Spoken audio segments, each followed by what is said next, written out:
Mojica, infectólogo pediatra en la Subdirección de Enfermedades Transmisibles del Ministerio. Les voy a hablar el SARS-CoV-2, COVID-19, el estatus actual y así como las desarrollo de las vacunas en este momento. Voy a compartir presentación y un momento. Este es el título. No tengo conflicto de interés para esta conferencia. Nos vamos a primero a enfocar en la epidemiología. Vemos en qué está el SARS-CoV-2 en el mundo y en Colombia, cómo es la enfermedad por el COVID-19, algunos aspectos clínicos relacionados a esta enfermedad. Vamos a mirar cuáles son las vacunas que están en desarrollo, la equidad, oportunidad y calidad, así como en resumen, finalmente haremos unas consideraciones de en lo que estamos. Importante recordarles también a ustedes que tenemos un reto a nivel de país, pues porque por un lado sabemos que desde que cuando empezó el 8 de diciembre del 2019 en China, que empezó lo de la pandemia, empezó un virus que empezó inicialmente en un mercado y que luego se fue extendiendo a varias áreas y que luego se encontró que aparecía no solamente en el área del mercado, sino en diferentes partes del país y luego se extendió a otros sitios hasta que en marzo, pues la OMS decidió que era una pandemia. Nosotros tuvimos el primer caso el 6 de marzo y desde de ahí hasta este momento, fíjense ustedes, en el mundo hay más de 85 millones de casos, pero también en Colombia sabemos que tenemos más de 1.700.000 y han fallecido en nuestro país más de 45.000 personas. Entonces, importante, fíjense ustedes que en este momento ya casi van 89 millones de casos en el mundo y 1.915.000 personas fallecidas en todo el mundo. La curva es ascendente. Colombia está en el puesto 11, pero siguen liderando Estados Unidos, India, Brasil, Rusia, el Reino Unido. Sabemos que varios países de Europa en la región de las Américas, aparte de Estados Unidos, Brasil, Colombia es el tercer sitio, aparte de Argentina. Aquí está cómo se ha comportado, donde básicamente tenemos que lo amarillo son América y lo más clarito, ustedes ven que es lo verde es Europa, luego lo morado es Asia, el resto del mundo. Pero aquí está a nivel global, donde el gran porcentaje tanto de casos como de muertes lo representan en lo que es las Américas, luego Europa y pues importante entender que en Estados Unidos en el Reino Unido, en Brasil y por supuesto pues ahí viene el resto del reino, Rusia, India y otros países donde ha sido la enfermedad importante. Importante también mostrarles, este es el Johns Hopkins, la página en donde está Colombia, dicen que hay 1.700.000 ayer, iban 1.755.568 casos, o sea, el 9 de enero, y 45.431 personas fallecidas. Tuvimos un gran pico, recuerdan que fue el de julio-agosto, luego tuvimos una meseta, que otra vez ahora en diciembre pues se ha levantado y vamos para arriba para el número de casos. Importante, esto es nuestro país. Yo no puedo contarles uno por uno de departamentos, de las entidades territoriales, pero sí para decirles que de los 1.737.000 hay 107.000 casos activos, se han recuperado 1.580.000 y han fallecido 45.067. Algo importante es que cuando miramos el 92% se han recuperado, un 5% de los casos siguen activos y la defunción, es decir, la letalidad por este virus ha sido de 2.6. Importante también recordarles, cuando miramos la pirámide, cómo se ha comportado, sabemos que en el mundo está entre el 70 y el 80% de los casos son leves, son los que están en casa. Más de un 20%, entre un 20 y un 25% en el mundo han sido severos, quiere decir que hospitalizan, y entre el 2 y el 5% en el mundo han sido muy críticos, que son los que van a cuidado intensivo. En Colombia, un 74% han estado en casa de todos los 1.700.000 que han habido, 74% de ese 1.700.000 están en casa, se han hospitalizado generales un 23% y en estado crítico porque están en unidad han estado el 2.5%. Algo importante también para recordarles a ustedes es que la letalidad es 2.6, que los recuperados hoy en día son mucho más que los que afectan en general al país, pero miren ustedes que esto es dinámico, es cambiante.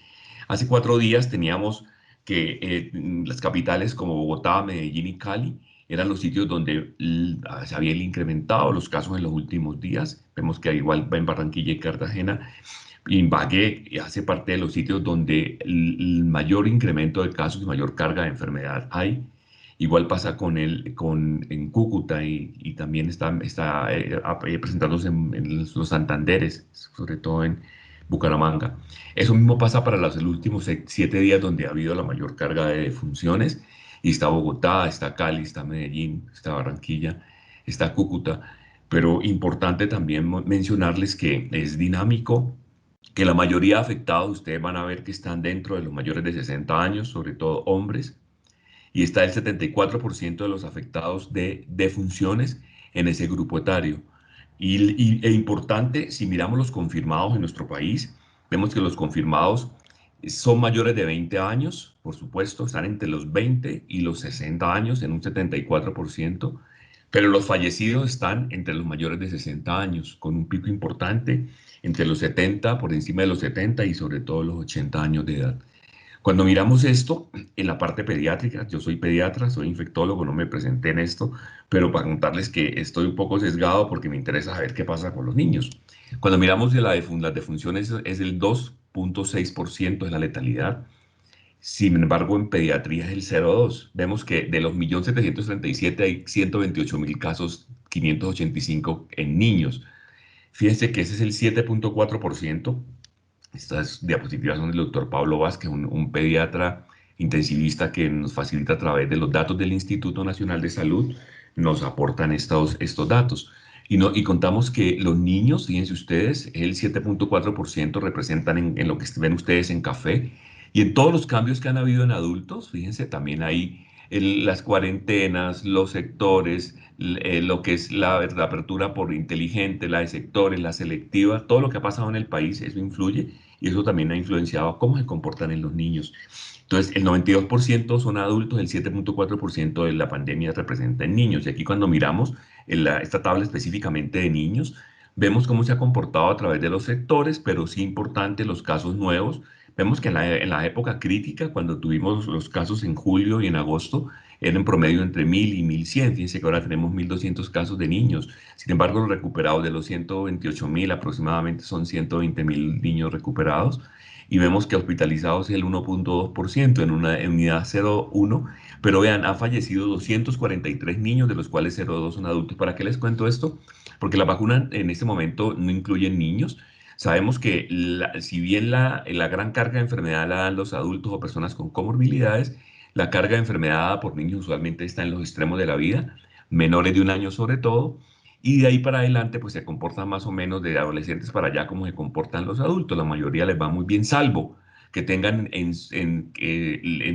un antecedente importante, una comorbilidad, hace que la enfermedad en ellos sea diferente. Eso es para mostrarles también que esto es de la Organización Panamericana de la Salud, pero es para mostrarles cómo se comportan las tendencias de distribución según conglomerados. Si vemos lo que ven en rojo, el gran conglomerado corresponde al área de la salud. Sin embargo, esta otra parte que ustedes ven allí es población en azul, que son centros de protección. Lo que ven en amarillo son en empresas y lo que ven en azul más claro hace parte, igual que en verde, hace parte de los sitios especiales donde hay los que son cárceles y sitios donde hay personas confinadas. Este es el otro grupo afectado, son los trabajadores de la salud. Importante recordarles que hay más de 22.000 trabajadores de la salud, casi 23.000 afectados, de los cuales han fallecido 125 entre médicos y enfermeras. Ustedes van a ver que más de 7.000 son auxiliares de enfermería, pero están más de 3.500 médicos y 3.500 enfermeras profesionales. Lo importante es que si bien se han recuperado un montón, la mayoría, fíjense ustedes, han sido en el sitio de trabajo y lo más importante es que somos las personas que damos la cara pues ante la pandemia, la atención directa, porque cuidando a la sociedad en general, vemos que es un grupo de los más afectados. Otra cosa importante para destacar con la pandemia es que ustedes observan, lo que ven en verde son niños, lo que ven en azul son adultos. Entonces, fíjense, hay unas comorbilidades como enfermedad cardiovascular o hipertensión o tener algún compromiso metabólico que hace, o igual pasa con obesidad. Por ejemplo, si un hipertenso, 6 de cada hipertenso se hospitaliza, o si tenemos un diabético, la mitad de diabéticos que le da SARS-CoV-2 COVID-19 quedan hospitalizados igual.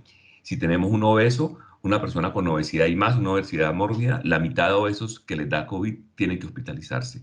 Entonces, fíjense ustedes, importante recordar que la hospitalización y la muerte se incrementa a medida, fíjense ustedes, con la edad. Entonces, vean, los niños 4 veces es mucho más bajo comparado con el grupo de adultos. 3 veces más aumenta la probabilidad si tiene mayor de 13 veces si tiene mayor de 85 años, o si tienen entre 75 y 84 años, 8 veces más la probabilidad de hospitalizarse comparado con un niño entre 5 y 17 años, 9 veces menos comparado con el grupo entre 18 y 29 años.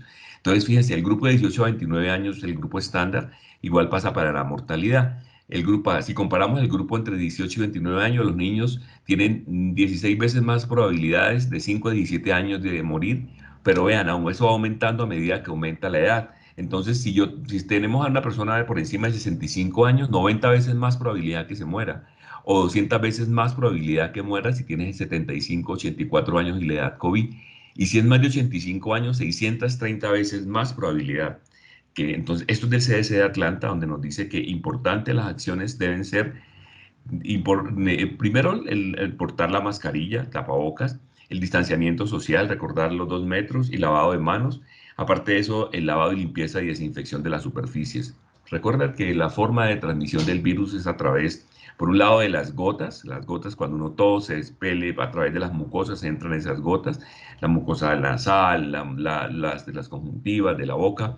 Y muy importante es que es por eso, si tenemos una persona con comorbilidades, esto es del Instituto Nacional de Salud de Colombia, donde nos muestra el porcentaje de personas con comorbilidades y los que han fallecido. Dentro de los fallecidos, 45.000 se ha podido establecer en un gran porcentaje, más de la mitad de ellos, por qué las causas de muerte. ¿Qué cosas tenían, qué enfermedades tenían de base cuando esas personas asociadas cuando fallecieron por SARS-CoV-2 COVID-19? Vemos que el 27% tenían hipertensión, pero lo importante es que si sumamos lo cardiovascular, que es el 9%, fíjense ustedes que más de un 36% de las personas fallecidas tienen problemas cardíacos. Si miramos qué otro porcentaje también se afectan, ustedes observan que el 16% tienen diabetes o el 10% enfermedad respiratoria. ¿Qué decir también de cáncer o tiroides o enfermedades relacionadas con inmunosupresión como VIH? Igual pasa con personas que tienen otras afecciones. Si miramos en números absolutos, vemos que han fallecido más de casi 7.000 personas con hipertensión de los 45, pero son importantes, miren ustedes, diabéticos, más de 4.000 que los han podido contar son diabéticos, igual que personas con enfermedades cardíacas y renales. Algo también para mostrar son los indicadores. Entonces, en resumen, los indicadores, la letalidad se ha comportado de forma fluctuante. Vemos que inicialmente la letalidad de las personas, el número de personas que fallecen comparado con el número total de casos, 4.5 fue en abril, fallecidos del total de casos, o 3.4 en julio, o 2.6 lo que llevamos en enero. Vemos que la hospitalización fue muy importante en julio, pero vemos que en abril y julio va en incremento. Igual ha pasado con los hospitalizados en cuidado intensivo. Y la proporción de positividad entre las muestras que se toman, ustedes saben que el diagnóstico se hace con PCR, se hace con prueba de antígeno, son las pruebas diagnósticas que se tienen hoy en día establecidos a través de los lineamientos del ministerio. Entonces, vemos que de las que toman, inicialmente en julio, casi del 20% de las que tomaban eran positivas. Pero en enero, 3 de cada 10 que se toman muestras salen positivos. Quiere decir que, bueno, hay más transmisibilidad. Y el número reproductivo, vemos que 3.2 fue en marzo, pero en julio fue 1 y actualmente está entre 1.03. Eso es muy importante porque esa tendencia que nos da el porcentaje de reproductividad nos dice qué tan contagioso y qué tanto se está transmitiendo el virus en un momento dado. Y nos va a servir para el momento de definir las vacunas, porque esa transmisibilidad, ese punto nos va a servir para determinar a qué porcentaje le vamos a aplicar para que se vacunen, para alcanzar lo que le llamamos inmunidad de rebaño, que se adquiere o vacunando o permitiendo que la gente se enferme. ¿Qué aspectos clínicos rápidamente tenemos que tener en cuenta? Entonces, recordar que el virus ingresa a través de las mucosas. Una vez ingresa, hay unos receptores que captan el virus. Esos receptores son muy importantes. Ustedes ven el virus que es el redondito acá. cuando ya el virus, hay unos receptores que están dentro de las membranas de las mucosas y también están dentro de las, pues, en todo el área donde el virus ataca, si entra por vía respiratoria, de alguna forma llega al intestino o llega al pulmón por vía linfática o llega a algún sitio donde el virus, ahí están esos receptores con ACE, son los ACE2, esos captan el virus, ustedes lo ven, porque hay un punto específico del virus que es la proteína S. ¿Por qué les cuento todo esto? Porque esa proteína S es a la cual se le están dirigiendo las vacunas. Y esa proteína S va a hacer que capte el virus, inmediatamente se genera todo lo que es el sistema de renina-angiotensina, que hace que por eso las personas que tienen problemas de hipertensión o que tienen problemas pulmonares, donde están aumentados los receptores, es la diferencia que pasa con los niños, que esos receptores son inmaduros o no son tantos como lo hay en adultos. Entonces captan el virus, esos receptores, hace que se exprese ese nivel de renina-angiotensina, inmediatamente alteran lo que es la célula como tal, el endotelio, esa parte del que es tan afín y tan sensata, donde están, por un lado, todo lo que es, pasa los vasos, pasan lo que son, en los vasos sanguíneos pasan lo que son las plaquetas, pasan lo que son las defensas, los linfocitos. Entonces, eso hace que el virus dentro de esa parte del endotelio que lo lesiona, genera todo lo que son las cascadas. Por un lado, las inflamatorias, las interleuquinas que ustedes han visto, han oído, y por otro lado, toda la parte de inflamación que ocasiona que el virus se exprese como problemas de coagulación o se ofrece como problemas inflamatorios en diferentes órganos.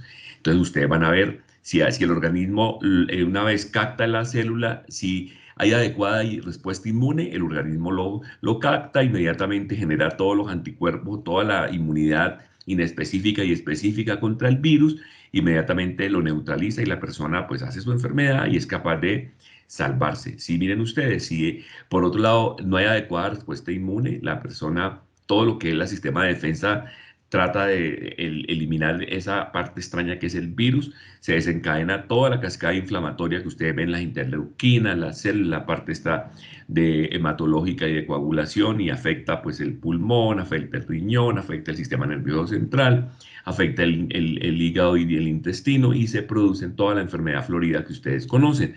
Paralelamente van a ver que se aumentan por un lado las células, entonces ustedes van a ver que aumentan la inmunidad celular, pero por otro lado también se aumentan los anticuerpos y esa inmunoglobulina G, M, que inicialmente lo que ustedes ven en amarillo trata de, la inmunoglobulina A que está en las mucosas, pero la inmunoglobulina M que está en verde es la primera que se aumenta tratando de defendernos. Y ven la otra inmunoglobulina, la azul, que es la G, que es la que queda por unos meses una vez que nosotros suframos la enfermedad y si nos salvamos, pues esos anticuerpos quedan por varios meses. Lo malo es que se ha visto que duran hoy en día 6 meses y después de 6 meses podemos volver a ser susceptibles a enfermarnos. Entre 6 y 8 meses dice la Organización Mundial de la Salud que podríamos tener si nos dio una enfermedad. Todo es nuevo. Sabemos que por eso, entonces hay una forma de detectar por un lado, detectando la estructura genética, partes genéticas del virus, ya se hace el diagnóstico a través de mirando el RNA, porque es una cadena simple de RNA, ácido ribonucleico, y detectamos a través de las PCRs, ¿qué es eso? Mirando qué tanto material genético encontramos. Pero por otro lado, dentro del núcleo miramos algunas partículas y pues, miramos a las pruebas de antígeno y nos dan sensibilidad y especificidad de acuerdo al tiempo de la enfermedad cuando lo captemos. Y miren, esta es la forma de manifestarse. No solamente compromiso del pulmón, que da desde neumonía, da falla respiratoria, pero también da problemas neurológicos, convulsiones, Guillain-Barré, toda la parte renal que afecta, el hígado, el intestino, diarrea, náusea, vómito y todo el cortejo sintomático. Y recuerdan que como afecta directamente el tejido neural y dentro de la mucosa están los ganglios que tienen que ver todo lo que son los receptores del gusto y del olfato, entonces al llegar el virus tiene mucha afinidad por esos receptores y por eso se afecta el gusto y el olfato, ataca directamente esos receptores cuando entra al organismo. Pero por otro lado produce tromboembolismo, problemas cardíacos, problemas endocrinos, todo lo que es hiperglicemia, altera todo lo que produce diabetes, si una persona no la tenía, de problemas dermatológicos, todo lo que ustedes imaginan que desencadena. Entonces, los menores de 50 años, sobre todo los niños, sabemos que hay unos factores protectores, siempre y cuando el niño sea sano, porque a medida los receptores son menos, por un lado, para ACE2 comparado con los adultos, pero también hay otros factores que no se sabe. Los niños tienen contacto con otros virus, tienen anticuerpos que protegen de forma cruzada, son todas teorías, y por eso de pronto los niños se afectan menos. pero sabemos que a medida que aumenta la edad, tiene la probabilidad, la mayoría, fíjense ustedes que un gran porcentaje, hasta en un 20% de los niños son asintomáticos. Se ha visto en adultos también, sobre todo adultos sanos, y sabemos que la enfermedad es leve en un 81%. Pero miren ustedes, la leve da menos, puede darle, no darle nada o darle fiebre, algo de malestar, puede haber neumonía. Cuando esa persona ya la hospitalizan, que es un 14%, y en un 5% son críticos porque van a cuidado intensivo, van desde la disnea, dificultad para respirar con compromiso pues hombre, no solamente de la conciencia, sino del estado general, pero requieren muchas veces ingreso a cuidado intensivo, la dificultad respiratoria, el daño cardíaco y la falla multisistémica, que es lo que ocasiona la muerte. Entonces van a ver que el periodo, ustedes saben que de incubación van entre 2 y 14 días. Se sabe que entre los promedio entre el 5 y el 7 días es cuando aparece el ataque de síntomas, de entre el 7 y el 14 días con un promedio de 8 es cuando hacen la enfermedad crítica, y sabemos que más o menos dura 2 semanas cuando entra a la unidad y si se recupera y se salva. Sabemos que el día 20 es básicamente lo que se gasta, y entonces una persona, sobre todo si tiene comorbilidades, para que una vez empiece la enfermedad se desarrolle y haga la enfermedad severa. Los invito a que revisen los lineamientos del ministerio, así como la página que ustedes ven acá, que es la página de infectología. Las diapositivas le quedan y allí están los links que no salieron en esta presentación. Muy importante recordarles que este es el consenso de la Sociedad Colombiana de Infectología, que lo tuvimos en cuenta en el ministerio y lo tenemos de consulta no solamente para la parte clínica, sino para la parte diagnóstica y para la parte del manejo. No tengo tiempo para hablarles de todas esas partes porque me voy a enfocar en lo que es vacunas. Entonces, las vacunas en desarrollo, ustedes saben que hemos tenido una gran afluencia de vacunas. Sabemos que algo importante para contarles con respecto a la inmunidad, recuerdan que uno tiene la probabilidad que cuando se enferma de cualquiera de estos virus, uno, sobre todo estos coronavirus que son los coronavirus endémicos, es decir, que están circulando, que son primos hermanos del SARS-CoV-2, COVID-19, pero la diferencia es que con estos virus nosotros hemos tenido contacto, entonces producen el resfriado común entre un 15 y un 30%. ¿Para qué les cuento esto? Porque más o menos les hago una idea. Cuando uno sufre un resfriado de estos común, por esto uno de los coronavirus primos hermanos de estos, uno usualmente le duran los anticuerpos por lo menos unos meses, pero frecuentemente se reinfectan porque estos virus no duran permanentemente. Con respecto a los primos hermanos muy relativos, cercanos, total, son el SARS y el MERS. El SARS salió en el 2005, salió allá también de China, y recuerdan que venía el murciélago, primo hermano de este virus, SARS-CoV-2, COVID-19, donde igual que el MERS, que venía de los camellos, que fue al Medio Oriente y se extendió al mundo. La diferencia es que con estos virus se encontró que al cuarto y al quinto mes generaba, después de haber sufrido la enfermedad, los títulos más altos de anticuerpos, luego entre 2 y 3 años declinaban y desaparecían. ¿Qué sabe del SARS-CoV-2? Miren, de que empezó el año pasado y desde que se decretó la pandemia, sabemos que, y se ha visto también modelos en animales donde, como en el mico, el macaco rhesus, se ha visto que los anticuerpos le duran primero, le duran varios meses. Y fuera de eso, cuando se reta a esos macacos al virus nuevamente, a nueva exposición, usualmente no se reinfectan.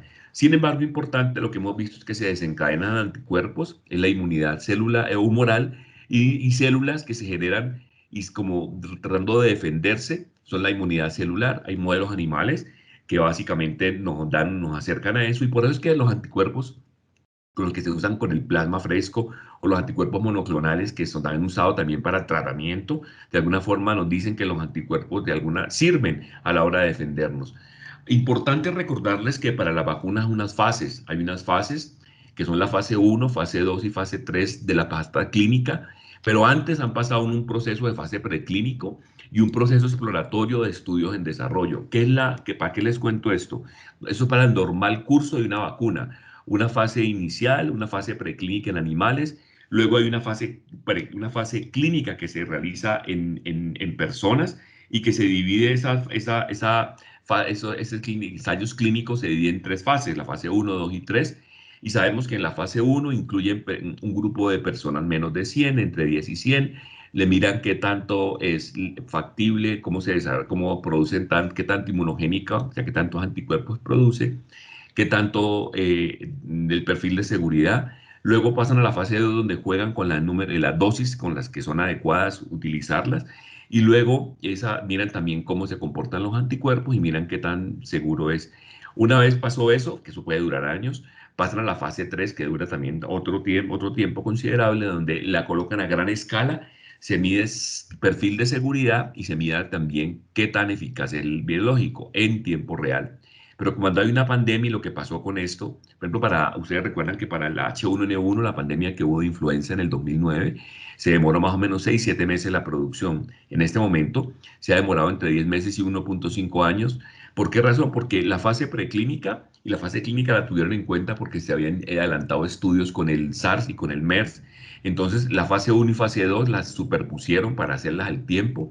En un grupo de pequeño de personas miraban cómo se comportaban dosis, seguridad, inmunogenicidad. Cuando entraron a la fase 3 de estos estudios que empezaron más o menos en julio, estas fases 3 las adelantaron primero porque estábamos en una emergencia. Segundo, porque necesitaba mirar cómo se comportaba en tiempo real. Pero lo que sí es seguro es que esa fase 3, que usualmente dura 2 años, se va a seguir, pero se va a seguir ahora en otras condiciones. ¿Por qué? Porque tocó en un corto tiempo mirar a gran escala cómo se comportaba y tener resultados rápidos. Importante es que las agencias regulatorias como la FDA y la EMA, que es la de Europa, la FDA de Norteamérica, le dio básicamente el ok a esta vacuna. Hay tres en este momento que se han evaluado, hay varias, ya les muestro. Sin embargo, lo importante es que la gente tengamos el voto de confianza porque las agencias regulatorias son serias. Primero es que tocó hacer las fases en forma acelerada por las condiciones de la pandemia y estas son las plataformas que existen hoy en día. Yo le voy a simplificar esto diciéndoles que aquí está el virus tiene una cadena RNA simple y esta es la parte que les mostré que se une a la célula, al receptor. Y eso que ustedes ven como un hongo es la proteína spike o la proteína pico, la parte esta del virus que hace que se una. Y a esa proteína que es de las más importantes, que es de las más estables, eso es muy importante para contarles con lo de las mutaciones, esa parte de la proteína se une al receptor, pero contra ese honguito que ustedes ven ahí es que han sacado, al cual le han dirigido las vacunas que existen hoy, tanto las aprobadas como las que están en curso. Es muy importante recordarles que normalmente se pueden sacar vacunas de diferentes formas. Las tradicionales, como ustedes pueden ver en el C y en el D, es que toman todo el virus, lo inactivan y lo colocan como un antígeno para generar pues anticuerpos contra todo el virus. Son las vacunas inactivadas, muy familiarizados como son las vacunas de hepatitis A, como son algunas vacunas, incluso algunas vacunas de influenza son inactivadas, o toman el virus total atenuado. Entonces esas vacunas atenuadas vivas son vivas, las someten a procesos para quitarle la parte de virulencia y la parte patógena y las someten a procesos para generar anticuerpos, pero tienen que tener algo de mucha cercanía por la parte de seguridad porque son virus vivos que están colocando a una persona. Eso es lo que usted conocemos la varicela, conocemos la fiebre amarilla, con todas sus cosas que han servido, que tenemos confianza porque requieren todo un proceso para quitarle la virulencia a través de pasajes y atenuar el virus. Y tenemos otras vacunas que ustedes ven en la E, ven en la F y ven en la G, que toman fracciones como tal de este virus. Por ejemplo, acá toman las recombinantes como la de la hepatitis B, toman porciones y genéticamente hacen modificaciones. Sin embargo, la parte recombinante, que son vacunas, o la parte esta de la G, que toman proteínas específicas, y entonces, fija, o toman la caparazón del virus por fuera, sin nada más, como lo que ustedes ven en la G.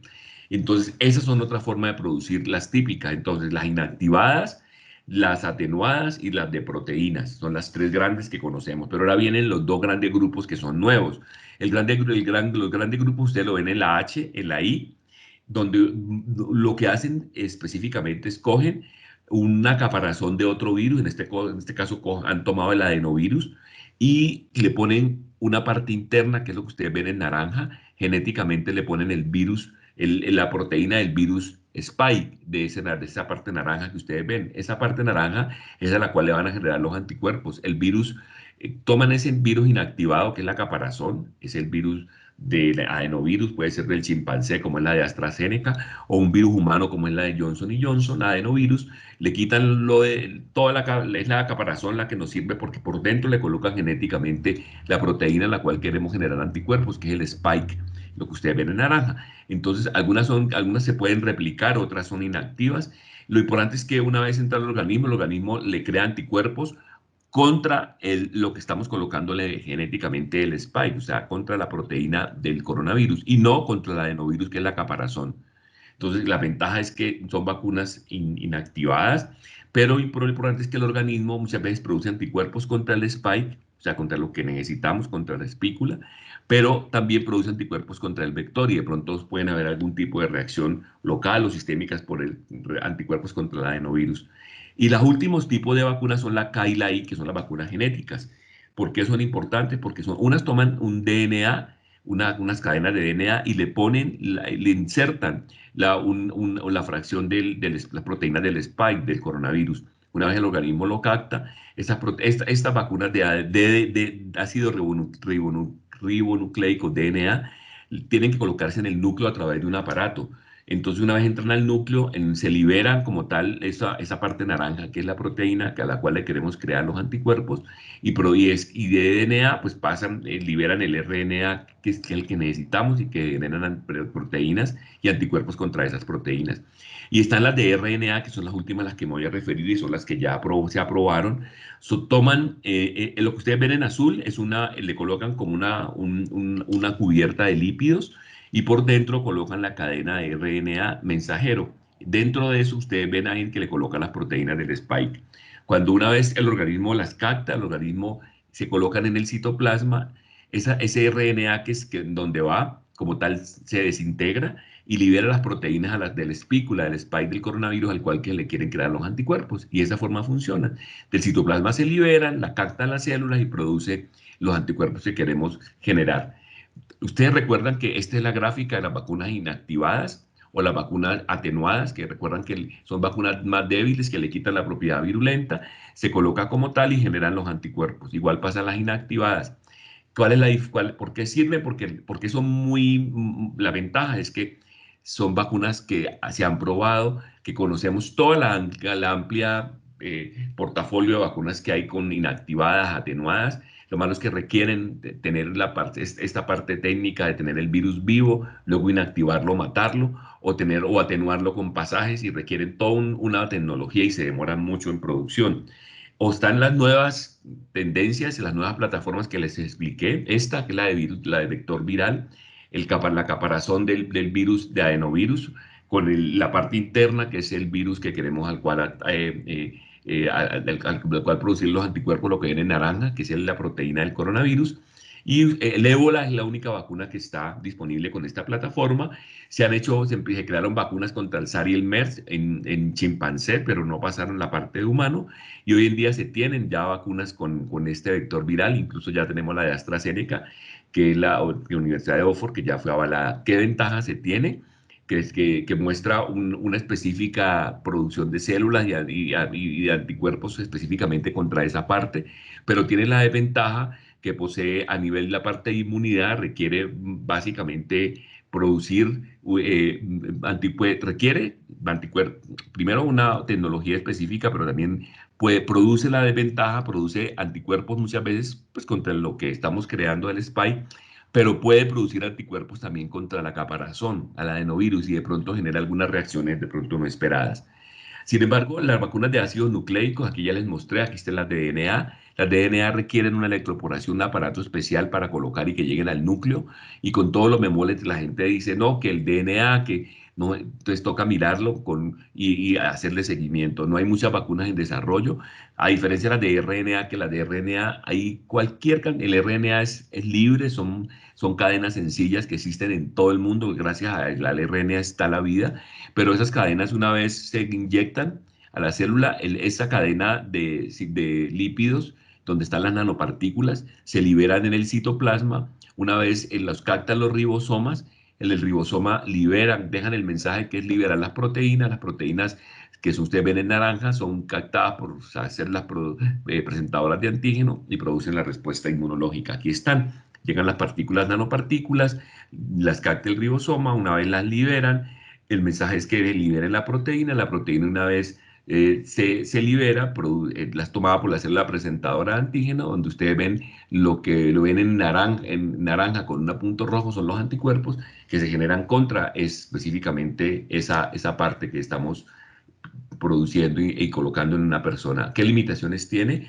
Las de DNA, pues ustedes saben que requieren por un lado, pues los títulos de anticuerpos, ustedes saben que nos sirven mucho, pero las de DNA requieren pues más seguimiento por la parte esta del DNA dentro del núcleo.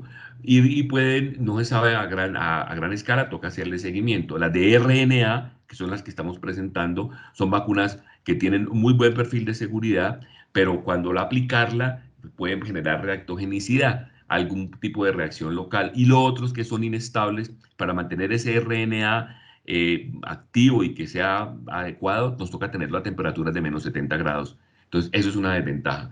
Aquí está el portafolio y aquí está el desarrollo de las vacunas. Necesito que lo lean, esto le queda a ustedes pues, la presentación. Necesito que lo lean con detenimiento, que a esto es lo que me he dedicado esos últimos minutos.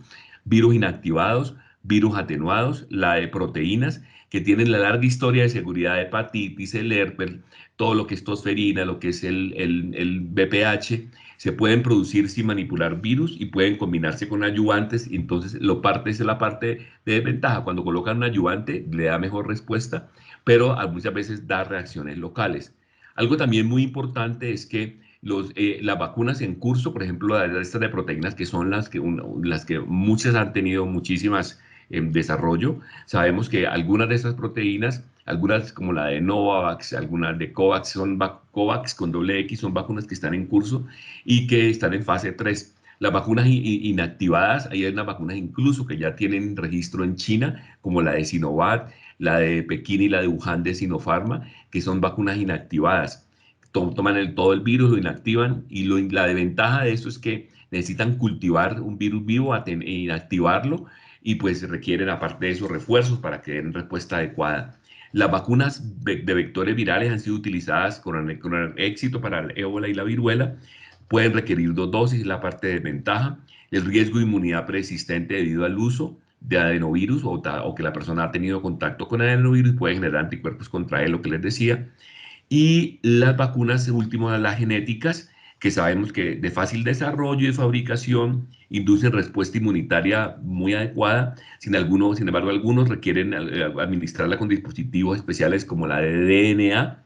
La de RNA, a que emplea una tecnología de punta, puede presentarse inconvenientes en la producción a gran escala, pero también requiere la parte de estabilidad, tenerla a -70. Entonces, si miramos la OMS, las vacunas que están en desarrollo, cómo están, vemos que el 30% son vacunas de proteínas, el 16% son de vector viral, no replicativo, pero el replicativo es un 4%, o sea que si somos el 16 y un 6, un 22% de las vacunas son de tecnología de vector viral. Las de DNA, ustedes ven que es un 13% y las de RNA un 11%, y cuando sumamos estas un 24%, es decir, el 30% representado por proteínas, un 22% por vector viral y otro 23% por vacunas de RNA. Las vacunas atenuadas, ustedes lo pueden ver acá, que son vacunas inactivadas, es un 14%, y las vacunas vivas como tal, atenuadas es un 2%. Algo importante para mostrarles, cuando es la dosis, casi todas tienen 2 dosis, un 62%. En un 17% hay una sola dosis, como la de CanSino, que es una vacuna de vector viral de China, o la vacuna de Janssen, que está en curso, fase 3. Incluso hay un estudio clínico aquí en Colombia, en ensayo clínico, y la de 3 dosis es el 2%. Estos son los ensayos que en el mundo están, estos son la fase 2, que ustedes pueden, ¿para qué les traje esta diapositiva? Para que vean que los títulos de anticuerpos que han generado las vacunas que hoy en día están en desarrollo, tanto títulos de anticuerpos neutralizantes, ¿para qué les cuento esto? Porque por un lado uno quiere ver qué tantos anticuerpos generan, pero por otro lado queremos ver qué tantas células. Entonces fíjense que despiertan tanto la inmunidad de anticuerpos, que es la humoral, como la inmunidad de células, que es la celular. Y me gusta mucho porque es una publicación del Lancet, que es una de las revistas, ustedes saben, más importantes del mundo, donde esto fue para octubre, noviembre, nos decía a finales de octubre, principio de noviembre, cómo estaban las fases de las diferentes vacunas y cuántas personas se incluían en cada estudio. En el estudio de AstraZeneca se incluyeron más de 30.000 personas, donde encontraban es un adenovirus del chimpancé en Estados Unidos, en India, en el Reino Unido, y esta vacuna pues ya le dieron la aprobación, ya la vamos a ver en el Reino Unido. Y la vacuna Moderna, que es una vacuna de RNA, más de 30.000 participantes solamente en Estados Unidos. La vacuna de Pfizer, que es una vacuna también de RNA mensajero, 44.000 participantes entre Estados Unidos, en el Reino Unido, en Argentina. La vacuna de Janssen, que es una vacuna de adenovirus 26, una vacuna de vector viral, más de 60.000 participantes, entre ellos hay un estudio clínico en Colombia, pero hay también en Chile, en Brasil, en Argentina. La vacuna Gamaleya, que ustedes saben que es la vacuna de Rusia, es una vacuna que incluye adenovirus 5 y adenovirus 26, han incluido más de 40.000 personas y ya tiene aprobación en Rusia y también en Argentina. La vacuna CanSino, y es una vacuna de adenovirus tipo 5, más de 40.000 participantes en China y Pakistán, pero la vacuna de Sinovac, que es una vacuna inactivada del coronavirus de más de 9.000 participantes, en esta vacuna es de China también, pero importante también las otras vacunas que son inactivadas, al igual que el Sinopharma en Wuhan, igual que la de Beijing. Ambas han incluido entre 21.000 y 5.000 personas, no solamente en China, sino en otros países. Eso es el New York Times, que tiene una página muy importante, revisen, aquí está el link. De las 64 vacunas que están en fase en humanos, fase clínica, 43 están en fase 1, 20 están en fase 2, 20 están en fase 3, es decir, en fases finales, en la fase a gran escala. 7 tienen ya aprobación limitada, ya les muestro cuáles, y 3 se han aprobado en algunos países, una abandonaron los estudios. Importante recordarles a ustedes también, fíjense, que estas son las vacunas, este es el portafolio de vacunas con respecto a la aprobación. Entonces, si miramos cómo se han comportado, la vacuna de Pfizer fue aprobada en Canadá, aprobada en otros países de emergencia en Estados Unidos y en otros países, ya les muestro, en la Unión Europea, igual que la Moderna en Canadá, Estados Unidos y en Israel. Igual ya se aprobó en algunos países de Europa. La Gamaleya, que en Rusia, en Bielorrusia y en Argentina. La de AstraZeneca, de la Universidad de Oxford, que es un adenovirus, la aprobaron en Gran Bretaña, en India, Argentina y en México. Las de CanSino, ustedes ven que ya la aprobaron limitado en China, igual que esta vacuna de proteínas, que es la de Rusia, la aprobaron en Rusia, igual que la de Sinopharma, Sinovac, y la de Sinopharma de Wuhan y Sinopharma de Pekín, ambas la aprobaron en China y en algunos países. Y esta vacuna de Bharat Biotech fue una vacuna de la India que también está aprobada de uso limitado. Entonces, recordar que la fase 3, las pruebas de eficacia, hacen que agencias regulatorias como la FDA o organizaciones como la OMS digan que deben tener por lo menos entre 50 e idealmente más de 70% de eficacia. Es decir, si yo aplico la vacuna, no me le dé la enfermedad a ese grupo de personas. Entonces, aprobación anticipada ha sido en China, en Rusia. Se aprueba cuando durante una pandemia la puede recibir una autorización de emergencia y es lo que están haciendo en diferentes sitios del mundo debido a que la pandemia, ustedes saben, ya les mostré cómo está y ustedes saben cómo se ha comportado. Y ahí estas fases combinadas, que es que mezclan la fase 2, 1 y la 2, para que se agilice el proceso y pueda llegarse a la fase 3 y paralelamente se haga la producción. Y esto es un reto, porque por un lado sabemos que se deben generar anticuerpos, que ustedes van a ver que son las inmunoglobulinas, y ustedes la van a ver como inmunoglobulina G, inmunoglobulina M, inmunoglobulina A. La G es la que va a perdurar, la M es la que inicialmente se le aumenta, y la A dura un tiempo, sobre todo en las mucosas, para defendernos. Pero esos anticuerpos, ustedes van a ver, si uno sufre la enfermedad, más o menos van a durar entre 3 y 6 meses, y eso es lo que se espera en la producción de las vacunas.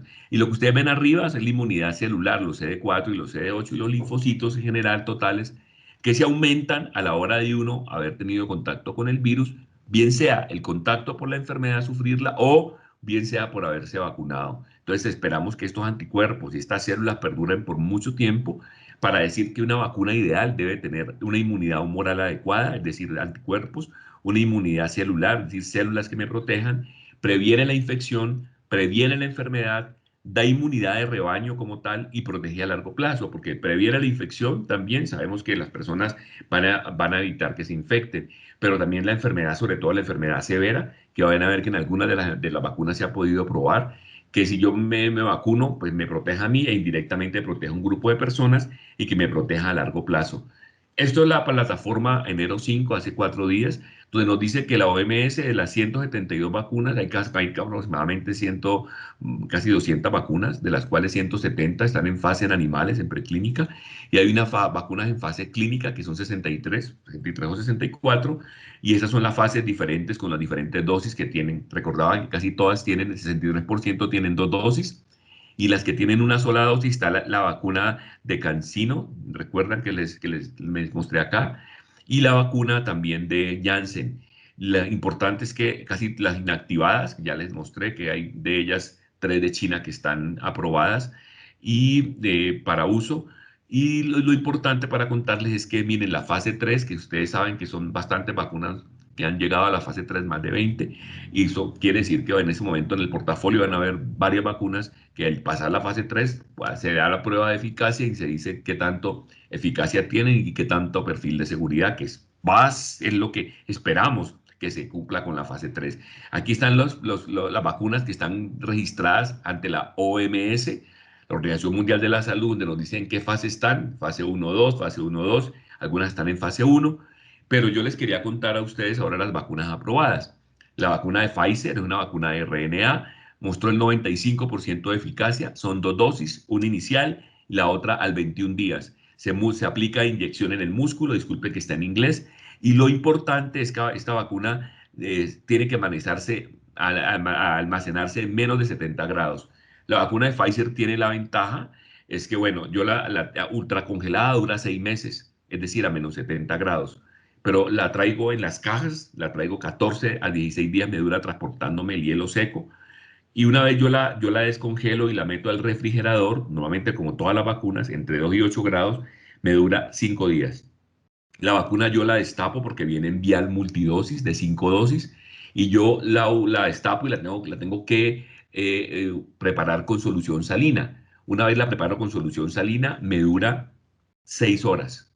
Entonces, fíjense ustedes, las 5 dosis. Entonces, aquí están los estudios. Se incluyeron 44.000 personas aproximadamente, de las cuales a 22.000 se vacunaron, 22.000 de placebo. Esa es la fase 3 que les estoy mostrando. Aquí está en la fase 1, la fase 2, que no tengo tiempo para mostrarles, revísenlo.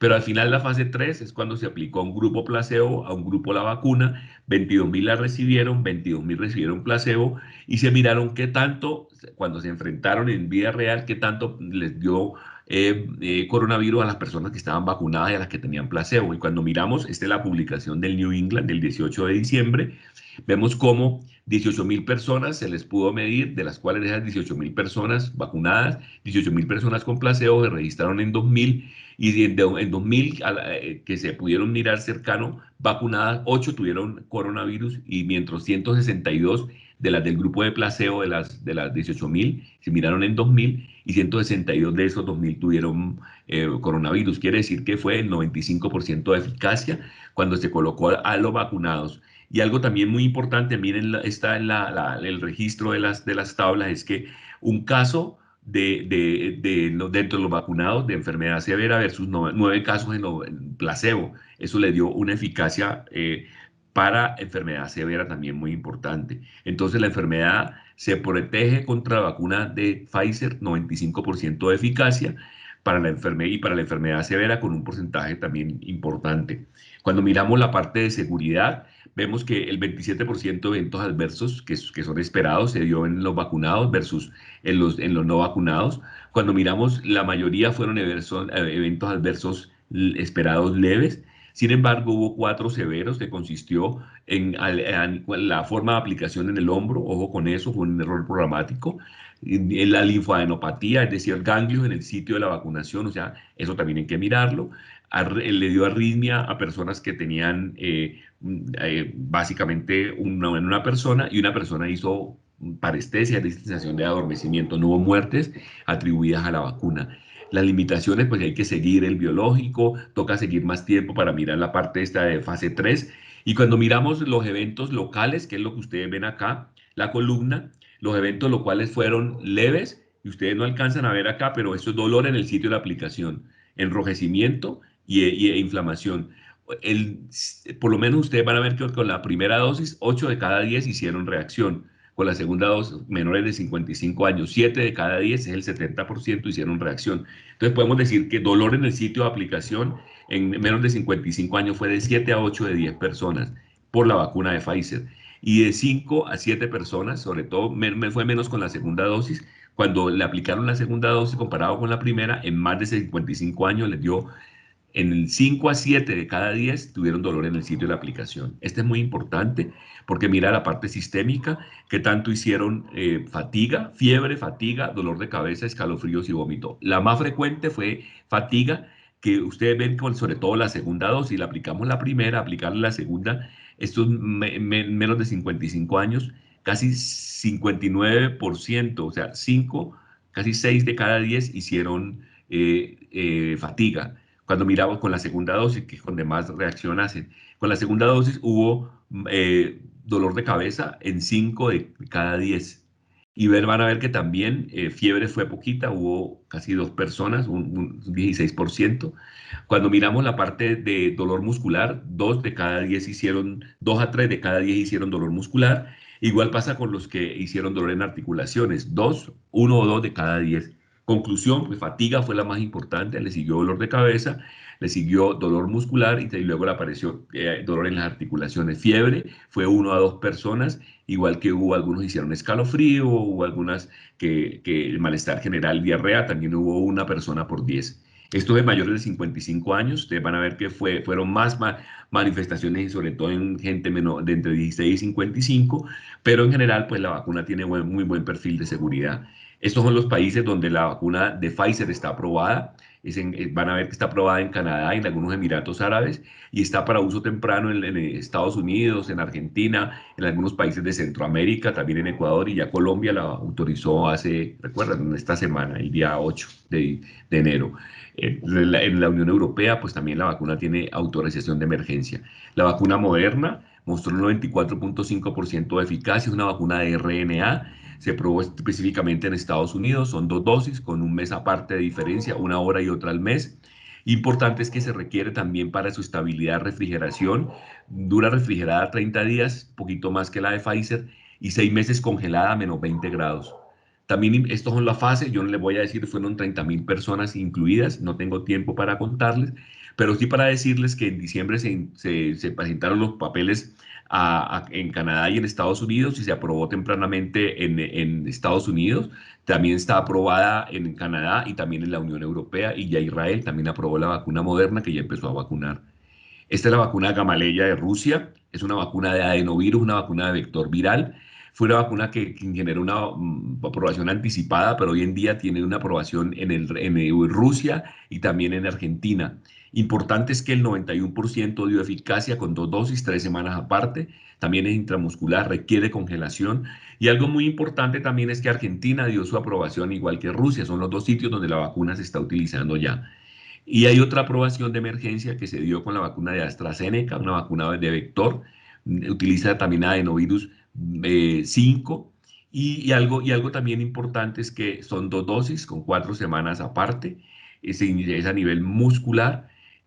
También interesante con esta vacuna es que cuando se utilizó una dosis inicial con una dosis estándar, la dosis estándar con una dosis más baja, dio mucho más eficacia y es lo que muestran los estudios. Ustedes van a ver que la vacuna utilizó con una dosis estándar 62% de eficacia y cuando combinó la dosis estándar con una dosis más baja le dio el 90% de eficacia. Entonces, esto es la publicación del Lancet de diciembre 8 del año pasado. Y estos son los estudios, que el diseño que no tengo tiempo para mostrarles, pero sí para decirles que fueron las personas que se incluyeron en los diferentes fase 1, fase 2 y fase 3 y los resultados que ya les conté, que fue 92% con 2 dosis completa o 90% con un estándar y la mitad de la dosis. Es importante recordarles que ya la aprobaron en México, Argentina, en la India y en Gran Bretaña para uso. En Colombia, la línea de tiempo fue que empezó en junio las conversaciones basadas en lo que la OMS decía con COVAX, es el grupo de la OMS, con el de grupo de Gavi y también con el CEPI. ese COVA es la forma de adquirir de forma equitativa y de forma rápida, como lo están haciendo 172 países, entre ellos los de mediano ingreso, como está Colombia, o los de países bajos, de bajo ingreso, como más de 90 incluidos, y también están países de grandes ingresos como Gran Bretaña o algunos otros europeos.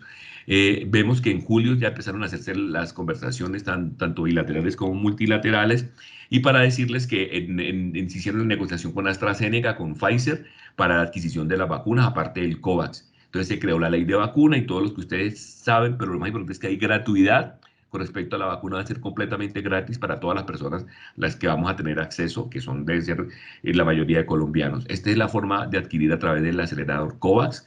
Se sabe que se garantiza la celeridad, la disponibilidad y sobre todo la equidad, porque todos los países de ingresos bajos y altos deberíamos tenerlas al mismo tiempo. Ellos proponen a través del COVAX, que es un grupo de vacunas que se van a traer, que es cubriendo el 20% de la población, dirigido a trabajadores de la salud, adultos mayores de 60, en este caso 60, 65 años, y personas que tengan condiciones, comorbilidades, son las a las cuales se debe dirigir como primer gran grupo, y el siguiente grupo de acuerdo a la vulnerabilidad.